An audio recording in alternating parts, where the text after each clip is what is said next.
Abba Kyari, Mamman Daura, Buhari's cabal crippled national security, ex-NSA Monguno.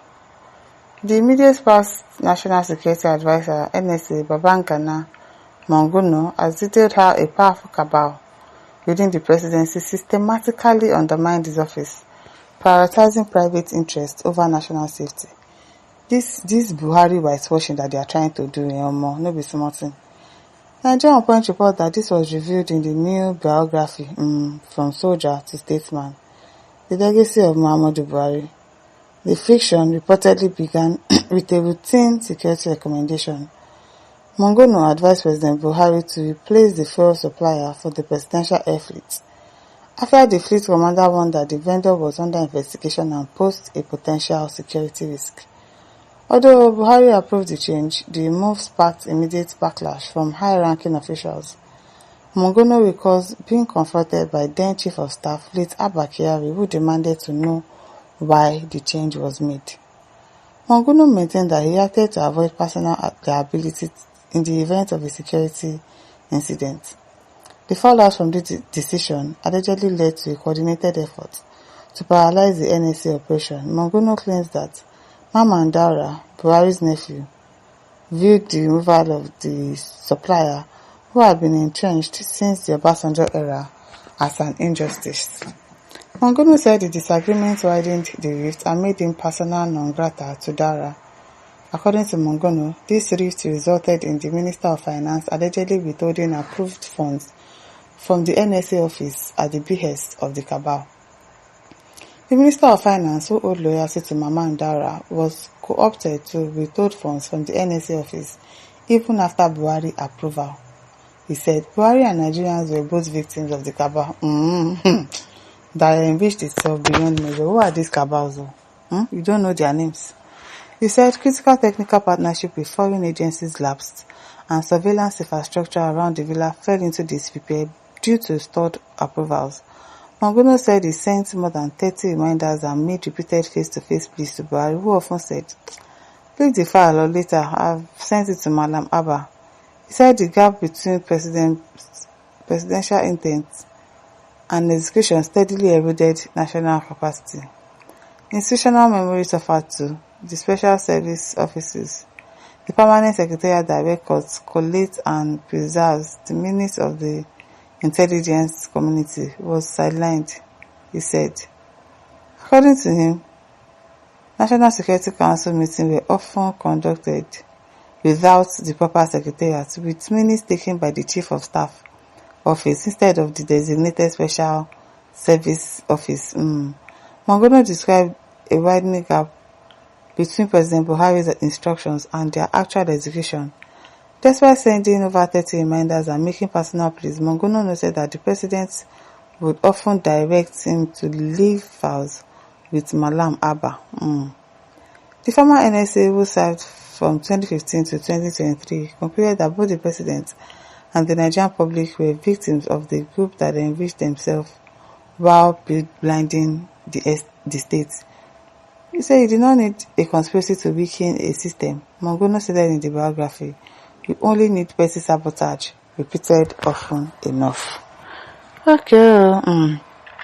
As Ghanaian says, the simple fact is that Buhari was lazy mentally and morally. For someone that is sick, of course, he was lazy mentally and morally. He was not whom they claimed he was at all exactly. He allowed his nepotism culture to override national interests. At Aminu Black says, first of all, Buhari was the most strong person to be planted as president of Nigeria by the likes of El Rufai and co. Be that as is me, Buhari brought selfish and wicked Nigerians, Northerners, so dear to him, to suck this country dry and turn us upside down. So they should carry around the goodness they brought for themselves. The new priest says, all this and the same Nigerians allegedly voted Buhari. The failure for 2 terms, not only that we brought back NPET.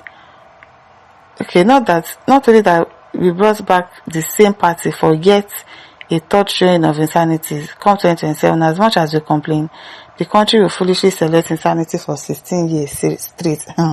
Who will select it? Jenny Patra says it's not news that Buhari was a senseless puppet. Nigerians were crying this daily, but we were told we were chasing ghosts. Now look at dirty laundry for all to see. Pain's own will be worse. The backstabbing that will happen will eventually lead to peace and progress. Abdulgafar said that as a good citizen of this country, someone gifted me 100 naira groundnut. Make I use and they read comments. You hear this man. Abubakar says, why didn't you resign? Having realized the overbearing posture of the cabal. You're talking now is useless, exactly. It's not even the one talking. People are making interviews on his behalf and speaking about him and telling us, trying to tell us what exactly happened. Also, it's not Buhari's fault that the country is like this. There were some cabals there. Okay, if there were cabals there and they are not allowing you to do anything, they are frustrating your effort as the president. Why not just resign? Why not call them out and resign? Panaba says, Northern Nigeria, chai. Abdullah Usman says, Northern elites makes me hate their leadership style. No accountability, married, born, 35 children. How? How? The leader says their generation will suffer eternal shame. It's a matter of time. Okay. Michael Olusi says, if not so, why didn't you resign? No, you were only interested in what you could get, not the country you saw an oath to serve. You had resigned and came with you resigned and came up with this hocus pocus of a story. We would have hailed you as one of the few selfless and patriotic citizens of this country. You are a real Munguno. Biko. Abdulaziz says, this is rubbish. Why did you resign if you feel your effort have been sabotaged? So, you too, it's your personal interest that matters to you and not national interest. Don't mind them. Atame says, all this revelation popping out now is medicine after death. Exactly. What Munguno is saying is to a large extent a fact, but then he has an option, but decided to stay put. It's easy to enjoy the perks of office, or what? He should have resigned if you as NSA, retired general, for that matter. Then where is the courage and his integrity too? I think heaven says up to 8 years with Buhari, he should spare us that story. Himself had cornered much for himself, father telling us approval for us, keeping official responsibilities are frustrated by Kiari and co. Okay, Uchmake says this Mama Ndara is supposed to be invited for questioning, but his Buhari's brother have been a cousin, so maybe. How can a strong man of Dara be victim of his own cabal? Nigerians alone were the victims of the incompetence and wickedness of Buhari and his cabal. Yes. My listeners, don't forget to like, to share, to subscribe. Thank you for listening. See you some other time. Bye.